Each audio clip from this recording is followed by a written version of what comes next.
You got to watch dating. You really do. Because you got enough to do, man. You know, you got a career, you got to rebuild your life. And when you're in your 40s, you could have lost your job, you could have lost opportunities to get Social Security, to build it, okay? And don't forget, Social Security is only basically petty cash by the time you retire, like me, okay? So you have to rebuild. And if you got child support, you got spousal maintenance, alimony, you got to do it. So the number one thing I'd watch out for is dating. Sure, go out and have some fun or whatever it is. Even if you have to buy it, who cares? You know what I'm saying? Second of all, watch the alcohol and the drugs, the recreational shit. Because it's only going to get you in trouble. It's only going to get you in trouble. And the other thing is, learn how to be alone. I remember how embarrassed I was to go to a movie by myself because most people didn't have the flexibility that I had. So if I didn't have the kids that weekend or visitation, I'd go to a movie. You know how hard it was for me to go to a restaurant by myself and just say one?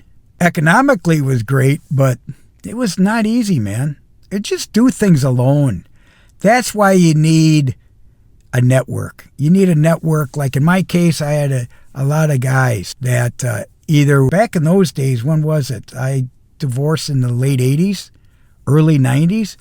There'd be men's groups get together afterwards. We used to call it afterglow. Afterglow was what I was looking for. So you'd cry for an hour to 2 hours with a bunch of guys about how angry you are, how much you got fucked over, and so on.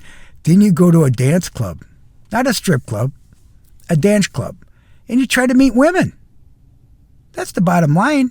And you got to remember, I was in my 30s, so I was still what I would call in my prime, okay? And I did everything that I just told you not to do. In other words, dating, alcohol, having fun, and not doing shit alone.